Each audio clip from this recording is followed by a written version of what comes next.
3 दिन तो आना पाना का प्रैक्टिस करवाते हैं, फिर शाम के समय में डिस्कोर्स की बातें होती है। वो 3 दिन का अनुभव को यदि शेयर करें तो क्या बताना चाहेंगे? तो 3 दिन में बेसिकली कुछ कुछ हम लोग बहुत ऐसे आउट ऑफ द वर्ल्ड या कुछ बहुत ऐतिहासिक कुछ अलग सा कुछ करते नहीं है। करना क्या है, बस जो हमारा सच्चाई है, जो कि एक जो हमारे अंदर ही है, सांस सबके अंदर हम लोग ब्रीद इन ब्रीद आउट करते हैं, तो वही देखना होता है। आप खुद विपस्वी है तो आपको पता है। तो हमें बैठ करके 10.5 घंटे दिन में वही देखना होता था।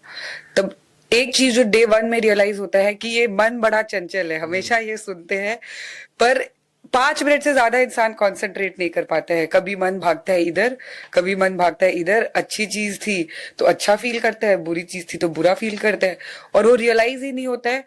फिर जब रियलाइज होता है तब लगता है ओहो नहीं, मेरे को तो अपने सांस पे ध्यान देना है। कहाँ कहाँ की बातें याद आती है। 5th क्लास में मेरी एक क्लासमेट थी, वो भी याद आती है। क्योंकि खाली टाइम है, आदमी को बैठ के बस अपनी सांस को देखना है। तो डे 1 में काफी मुश्किल होता है। फिर डे 2 में थोड़ा सा कंसंट्रेशन बढ़ता है आदमी का।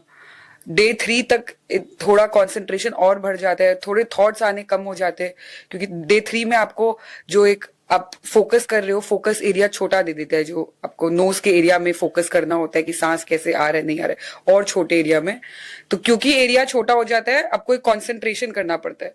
अब उसमें आप अगर मन ज्यादा भटकाओगे तो कंसंट्रेट नहीं कर पाओगे, तो कहीं ना कहीं वो थॉट्स आने कम हो जाते हैं।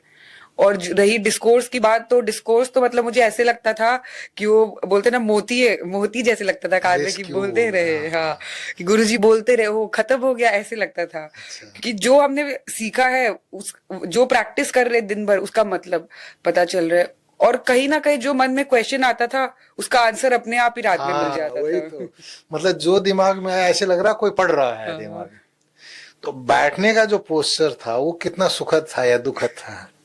शुरुआत के दिनों में तो क्योंकि आपको ये लिबर्टी दिया जाता है कि आप बदल सकते हैं, जैसे भी कंफर्टेबली बैठिए, तब तो बहुत अच्छा लगता है कि आप आराम से अपना चेंज करें। तब भी रियलाइज होता है कि कभी पैर में यहाँ दुख रहा है, कभी वहां दुख रहा है। फिर डे 4-5 के बाद आपको अधिष्ठान लेना पड़ता है, जहाँ पे 1 घंटे तक आप हाथ पैर बिना हिलाए आंख नहीं खोल सकते।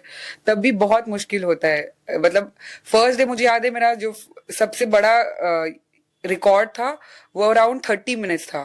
तो फिर जब मैं गई, मैंने गुरुजी से पूछा, इवनिंग में आपको टाइम मिलता है कि आप अपने क्वेश्चंस पूछ सकते हो? तो मैंने बोला कि मैं तो आधे घंटे ही बैठ पाई, क्योंकि मुझे लग रहा था कि बाकी लोग तो ज्यादा बैठ पा रहे होंगे।